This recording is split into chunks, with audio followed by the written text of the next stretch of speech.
Kristen Lopez. I forget what outlet I said. I know I had a couple. You're all set. Awesome. Okay. Either way. Hi, Bill. Hey, Oh my Kristen. gosh. It's so great to talk to you. You were the person that I wanted to talk to the most this month. I feel you make Oh, movies for me. And really? this was no different. Oh, nice. I love that. I mean, I'm curious, I'm sure you've answered this question a million Yeah. times, but what enticed you to want to tackle Hector Babenco's original film and work with this material? Yeah. I wasn't tackling the Babenco film, honestly. That wasn't what it was about for me. I don't think there's anything of that film. I don't think so. In this, what it was the novel, and really kind of going back to the love story that Puig created, the genuine love story, and also obviously my interest in movie musicals, and specifically Kenner and Ebb. I got to play around with their work when I wrote the script for Chicago, and it just always felt to me like this was really one of the very few unmade musicals that was screaming out to be a movie. It really is. I haven't read the book, so I'm adding this to my to read pile right now. Good. It's fun. It's fun. It's all dialogue. Okay. Yeah. I'm into this. Yeah. I mean, but you brought up, movie musicals. Of course, this is for my Classic Film podcast where we talk all about movie musicals. Great. And I mean, you've done so many iconic works. For you, what classic movies do you go back to? Which ones did you know that you wanted to kind of homage? I know you've said before Bonnie and Clyde was a major influence on you. Well, can we talk about musicals? Sure. Right? So, what I find interesting is like musicals, I don't know, I should count up how many appeared. Let me just say, there was the Busby Berkeley explosion, right, in the early 30s, and then Astaire came, and Astaire and Rogers for the rest of the 30s. And that, to me, if I were to choose, a movie that, something like Swing Time, all of those Astaire and Rogers musical really did hit a pinnacle, And then the 40s at MGM with the Freed unit into the 50s, that was when musicals, I think, really grew up, right? And, for me, favorites in that period are movies like It's Always Fair Weather and Funny Face and Bandwagon, just extraordinary movies that still, I think, have incredible, kind of pop and excitement today. Then we moved into the roadshow period, the kind of where musicals got extremely ambitious. West Side Story, Sound of Music, obviously My Fair Lady, Oliver, but they collapsed under their own weight too, right? Yeah. And then I think there are only two other periods. One of them is Cabaret, really Fosse introducing and to me that is at the absolute, that is the gold standard. I don't think it's everything was leading toward that, and nobody's really touched it since, in my opinion, in quite that way. It is really just so brilliant because it was Fosse who was, dancing in MGM musicals and choreographing them, taking everything from the Golden Age tradition and bringing it into the 70s cinema, the influenced by French New Wave, the kind of the new ultra real and dark and incisive, era of great American filmmaking, right? So then there weren't too many cabarets, right? So the genre kind of petered out, right? And then you have the 21st century, and that's what's been interesting here. I think, Moulin Rouge, Chicago, movies like that, they reintroduced a new audience that didn't understand musicals much. So, you had to sort of, Moulin Rouge got you giggling about it, and then you could accept people singing, and Chicago put everything on a stage, But then slowly there's been, I do credit the female audience for this. It happened in the theater with Wicked. There's a new generation of women, now the second generation of women, who really embrace musicals. And I think they brought that love to the movies, Yeah. so that now some of those, singing, book songs, things like that are, comfortable for people. I think the Disney musicals help. Wicked, obviously, So I Greatest think Showman. Greatest Showman, right? But the form kind of feels like it's back. It's not to say that it's not always struggling, because for every one that works, there are another 3 or 4 that don't, and they're expensive, and so it's always a little difficult. But it does feel like now that we're at, oh my God, it's almost 100 years since The Jazz Singer, right? Yeah. It feels like it maybe is coming back to some kind of, importance. I think that it's fascinating to watch this interpretation of Kiss the Spider Woman, which is talking about the need for kind of like Sullivan's Travels. At least that was the connection I made.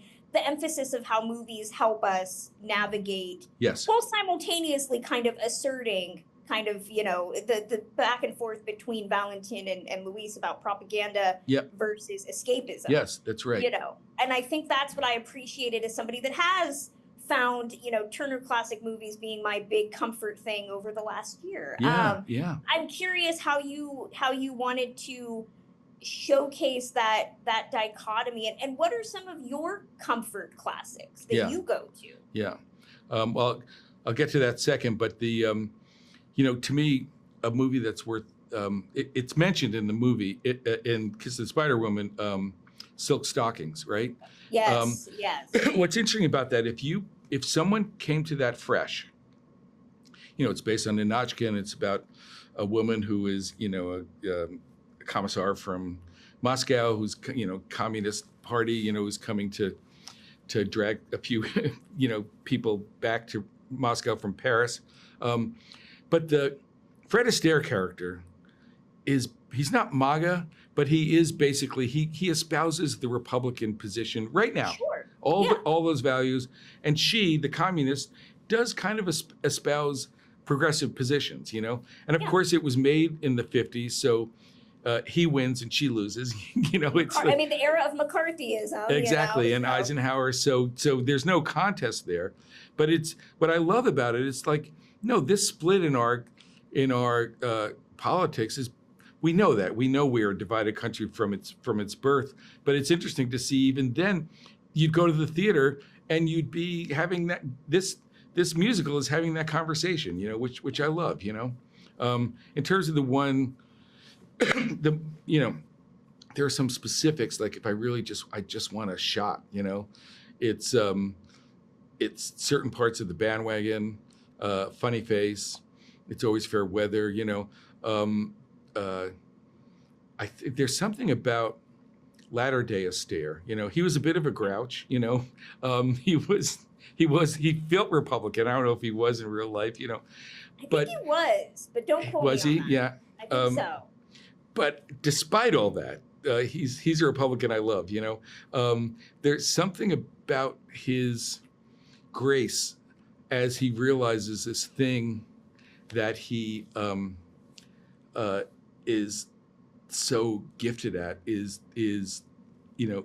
has a clock on it, and he's still, in I think Silk Stockings, which his last major studio musical, he did Finian's Rainbow, different thing, but his last number that he created was called The Ritz Rock and Roll, where it's Fred Astaire doing Elvis Presley, and it's frightening, but it's also just something so delightful about it too, Exactly. When I'm watching the movie, I saw direct callbacks. I'm curious about, how much you wanted. Like I saw the Diego wearing the shirt with the pointed collar, right. like Gene Kelly.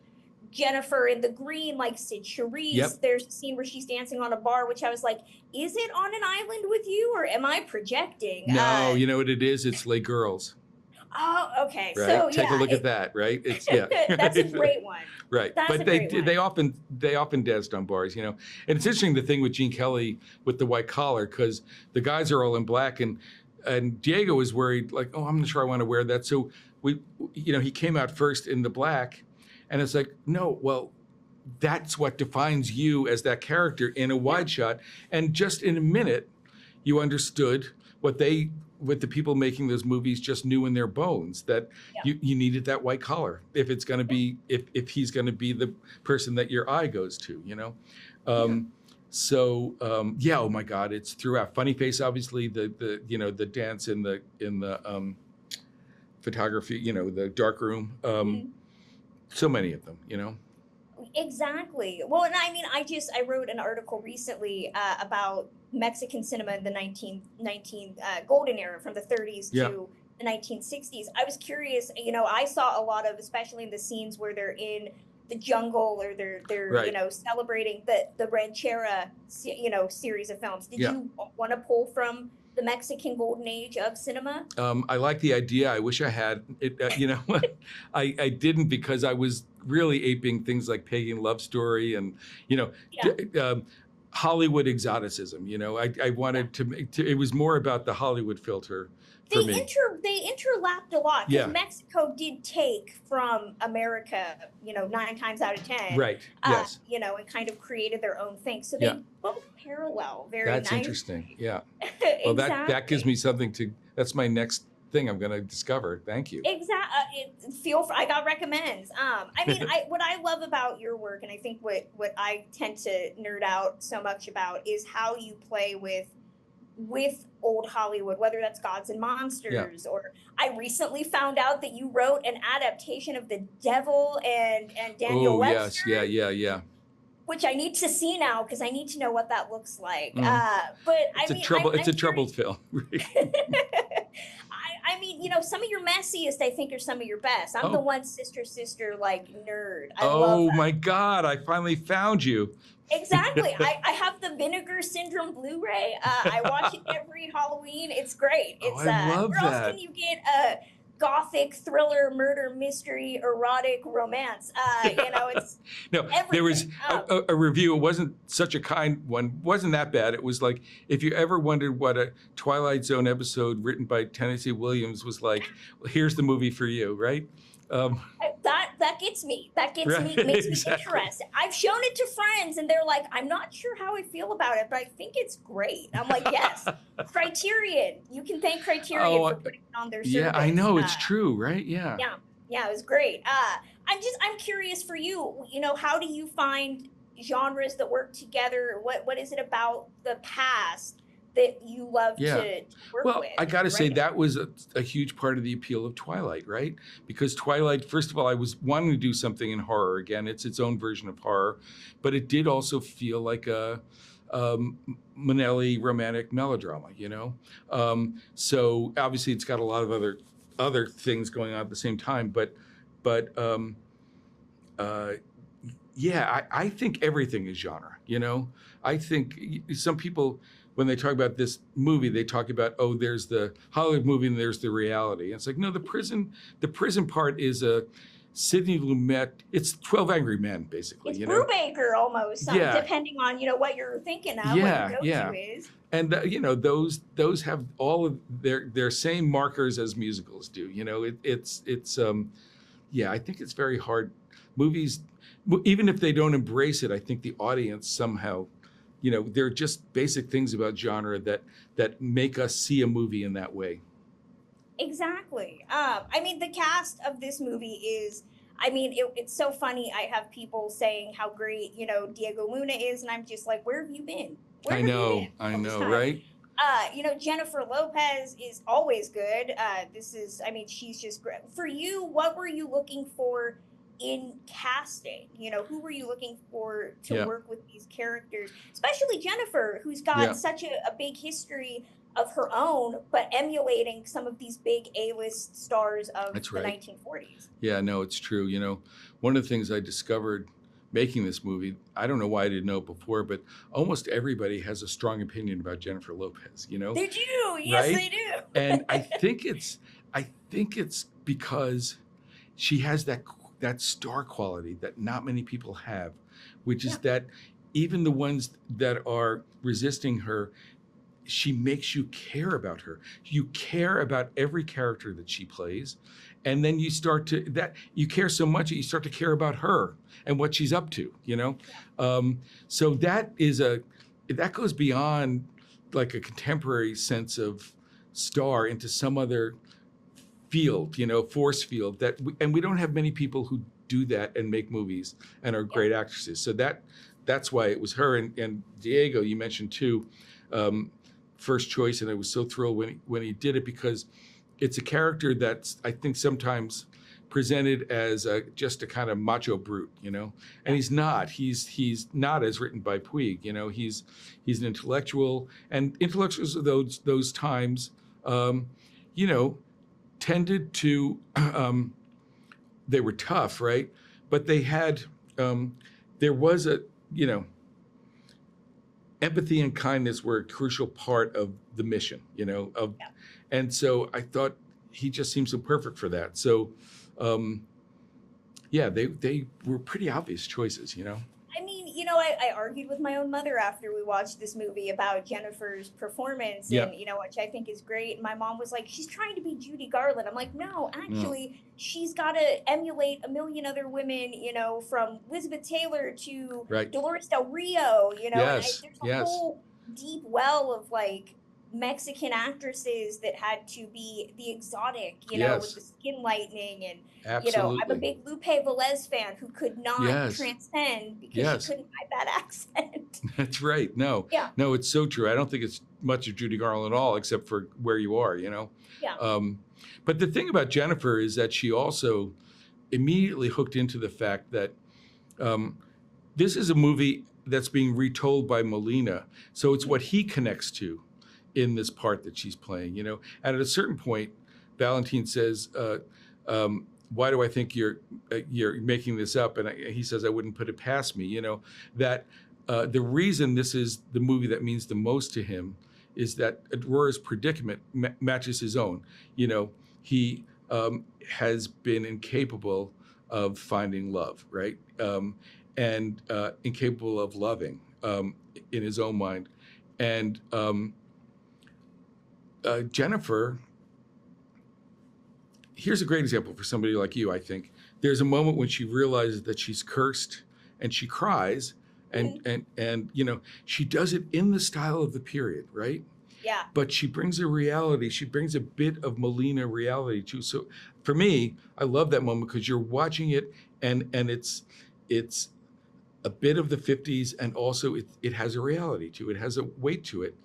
And Molina then soon after cries and says about about how he's tired of suffering. It's the same moment. So Jennifer was putting a bit of Molina into her movie performance, and I think the reason it's worth talking about with you is that I just had this fantasy. I don't think it's true, but for maybe just a handful of people who look at the style of those movies that we love and say, "Oh, it's a little ripe," it's and the stories are silly, and if you can feel that what she's going through is what in the quote more real movie Molina is going through, and maybe you connect to more as a younger audience, maybe it'll give you a kind of prism through which to look at those movies, or a filter, that says, "Oh, the style is not the important part. It's underneath all that. There were interesting stories being told." There definitely were, and I hope this makes more people into old Hollywood fans. So I have more people to nerd out with. They're giving me the hook. I could probably talk to you about work and everything all day. But thank you so much for making my month. I was so hoping I got to talk to you about all the movies that you've made that I love, and I'm glad that I got to. So thank you. Well, it means a lot, especially sister. That's very kind. Time's gonna tell. I will continue to bang the gong for it. So good. thank you so much. Have Thanks. a great rest of your Sunday.